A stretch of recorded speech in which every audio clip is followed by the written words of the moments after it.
Son las 2 de la tarde con 33 minutos. Siempre es un gusto platicar con el diputado Fernando Manzanilla, vicecoordinador del Partido Encuentro Social en la Cámara, allá en San Lázaro. Fer, ¿cómo estás? Muy buenas tardes.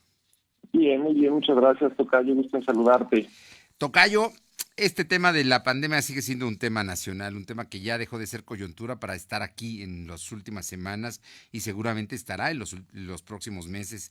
Y a mí me llama mucho la atención un exhorto que estás haciendo desde tu posición como legislador a las autoridades de salud para que se apliquen pruebas masivas para el regreso a la nueva normalidad. Porque al parecer el tema de las pruebas ha sido un asunto que se ha discutido.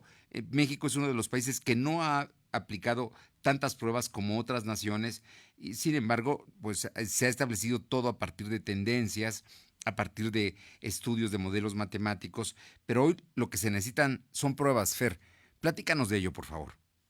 Claro, muchas gracias, tocayo. Efectivamente, México es de los países que menos pruebas ha hecho.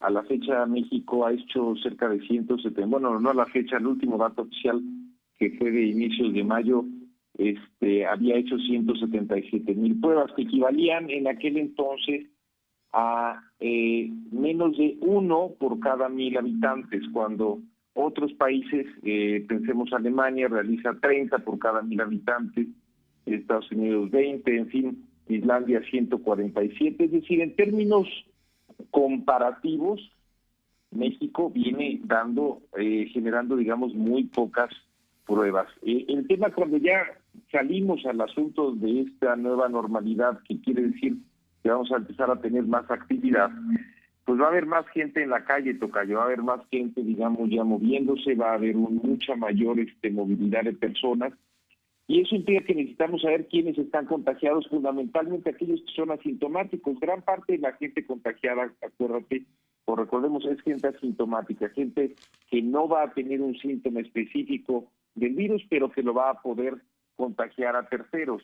Entonces, si ahora empezamos a abrir, como estamos ya abriendo industrias esenciales, y empezamos a abrir ya a nivel de las regiones, como están empezando algunas regiones a hacerlo, es indispensable que hagamos pruebas masivas, al menos en los sectores que se están aperturando.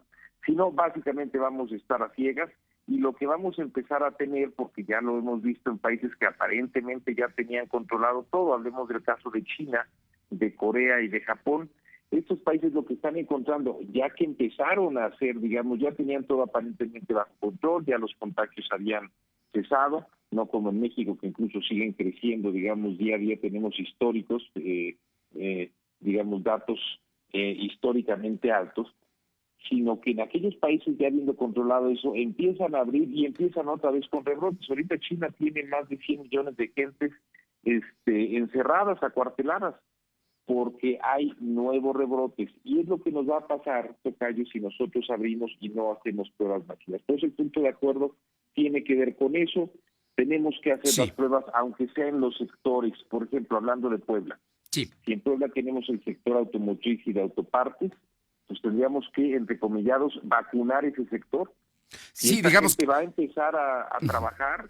claro. Va a empezar, digamos, la gente que trabaja en Audi, en Volkswagen, en toda su cadena de proveedores, son decenas de miles de personas que están en esas cadenas productivas.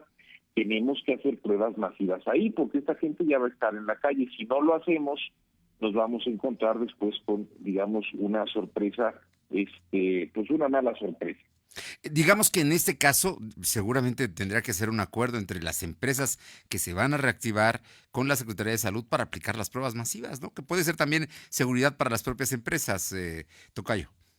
Y yo creo que a eso es a lo que vamos a tener que tender, y particularmente tocas un muy buen punto, y te pongo un ejemplo que es el caso de Amazon. Amazon, pues, es la empresa que se dedica al tema de venta a través del comercio electrónico. Ellos venden a través de Internet, y esta empresa lo que hizo es una industria ya a nivel mundial. Amazon está en todas partes del mundo ya haciendo, digamos, este negocio de comercio electrónico.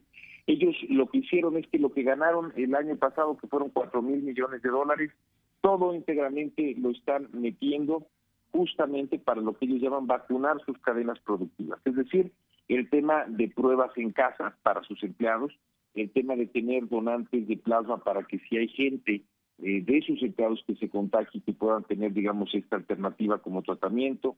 Les están dotando de equipo de protección personal, están generando políticas de distanciamiento, están generando compensación adicional a aquellas que van a tener mucho más contacto con otras personas y protocolos en general para adaptarse a esta nueva realidad. Yo creo que en el caso no solo de México y otros países del mundo, y particularmente ahora que hablamos del caso de Puebla, si vamos a abrir ciertos sectores, tenemos que tomar a las empresas ancla de esos sectores, en este caso a Audi y a Volkswagen, y a través de ellas a toda la cadena productiva, pedirles a estas empresas también que hagan un esfuerzo importante en todos los sentidos, desde operativo hasta presupuestal, para vacunar las cadenas productivas. Y claro que puede ser un esfuerzo coordinado, desde luego, entre el gobierno del Estado, el gobierno federal, y las empresas. Y esto mismo se puede repetir y replicar en otros lados. Aquí hablamos de automotrices y autopartes porque pues es el sector fuerte, pero en otros estados pues serán otros los sectores y otras las empresas líderes.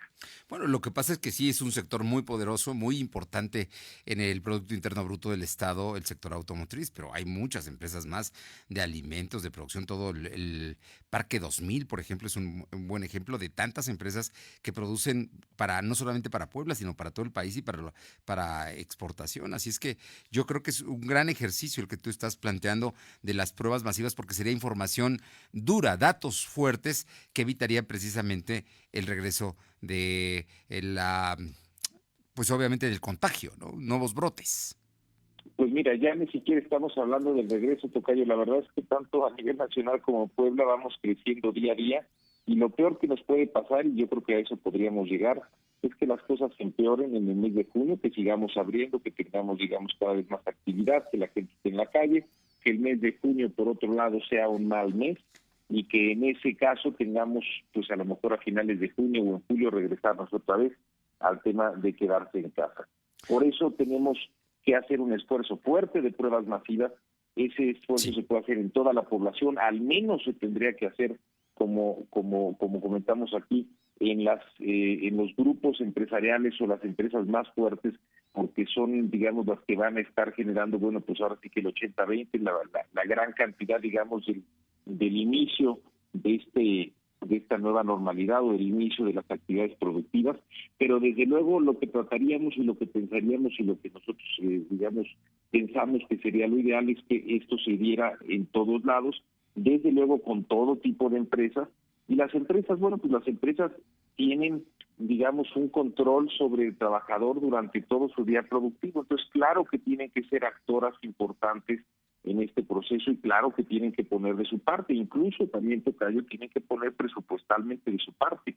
Este es un esfuerzo, bueno, pues en el que todos vamos a tener que poner nuestra parte, y las empresas también, en coordinación desde luego con los gobiernos, yo creo que pueden ser actores muy importantes para ir haciendo esto que yo he llamado o estamos llamando vacunar nuestras cadenas productivas. Es muy, muy, muy importante esto que señalas. Y como también es importante, tocayo, estamos hablando de los efectos económicos que va a tener la pandemia. Fenómenos que ya están aquí: desempleo, pobreza e inseguridad. Platícanos de ello, por favor. Lo que tú tienes en una situación de crisis de salud pública, bueno, pues es que esa situación de crisis, de enfermedad en la salud pública, va a contagiar, digamos, a la economía. Ya estamos viendo justamente menores niveles de producción, de crecimiento económico. Ya no solo no crecemos, sino estamos decreciendo, y eso está generando que estamos perdiendo también empleos. El mes de marzo ya perdimos una cantidad de empleos, en el mes de abril también otra importante, más de 500,000 de empleos. Ahorita, bueno, pues tendremos que tener los datos una vez que concluya mayo, pero seguramente hemos perdido, al menos a estas alturas, si no es que más de 1,000,000 de empleos. Ya el Coneval está diciendo que esto lo que va a generar para finales de año es cerca de 10 millones de más gente que viva en pobreza extrema. Es decir, la parte de salud contagia la economía contagia la desigualdad, es decir, hay más pobreza, más desigualdad, y eso a su vez, ¿qué es lo que puede llegar a contagiar? O sea, los datos estos de pobreza son estimados para finales del año, pero bueno, vamos en ruta de ir construyendo esos 10 millones de pobres de aquí a final del año. ¿Y qué es lo que va a empezar a vulnerarse? A lo mejor todavía no lo vemos tanto en los datos, aunque en marzo ya rompió una tendencia a la baja que teníamos en homicidios desde el 2019, pero bueno, pues el asunto que tú señalabas de la inseguridad. Vamos a tener seguramente a la inseguridad incrementándose en las próximas semanas, en los próximos meses, porque bueno, pues si hay más desigualdad, lo que sigue es que vamos a tener más inseguridad. Y bueno, eventualmente el círculo vicioso, digamos, si habláramos de un círculo vicioso de salud que le pega a la economía, esto a su vez a la pobreza, esto a su vez a la inseguridad, pues también puede generar algunos brotes de ingobernabilidad en algunas zonas del país o en otros países también. Ese es un poquito el ciclo y bueno, desde luego que esto no tiene solución fácil porque el origen, pues ¿cuál es el origen de todo esto? Una crisis de salud pública. Ojalá podamos contenerla a la mejor posible, por eso yo hablo de ciertas estrategias, hablábamos del tema de pruebas masivas, hay muchas otras cosas que se están haciendo en otras partes del mundo y en otras zonas, digamos, donde están siendo exitosos, pero bueno, no es una situación fácil y pues sí tenemos que tener conciencia de que esto nos va a afectar a todos y va a afectar no solo de la salud, sino como decíamos y como mencionaste al inicio, la economía, los niveles de pobreza, la inseguridad e incluso quizá hasta la gobernabilidad. Pues ahí está el asunto, pero lo importante es que estamos observando esto, estamos viendo y esperemos que las estrategias que se implementen vaya precisamente en el sentido de reducir esta inseguridad, la pobreza y por supuesto el desempleo, que sería lo mejor para que pronto se reactivara todo el país y estuviéramos en mejores condiciones. Fernando Manzanilla. Efectivamente, tocayo, pues eso es lo que nos queda. El gobierno tiene que poner de su parte programas de empleo, programas de alimentación, programas importantes en materia educativa y desde luego en materia de salud. Y bueno, aquí sí es un tema de todos los niveles de gobierno, desde los municipios, los estados, el gobierno federal, las empresas, por eso también yo decía que las empresas pueden y deben estar involucradas en todo esto, y pues desde luego los ciudadanos. No es una situación fácil. Yo creo que al final saldremos bien y saldremos fortalecidos, pero bueno, sí tenemos que entender que vamos a enfrentar algo complicado y bueno, pues tendremos que poner nuestro mejor esfuerzo cada quien desde su trinchera. Reto enorme, Fernando, reto enorme el que tenemos por delante. Como siempre, Así es. un gusto saludarte, escucharte, el diputado Fernando Manzanilla, vicecoordinador del Partido Encuentro Social en la Cámara de Diputados. Muchísimas gracias, Fer. Buen fin de semana. Gracias a ti, tocayo. Abrazo. Un abrazo. Son las 2 de la tarde con 46 minutos, 2:46.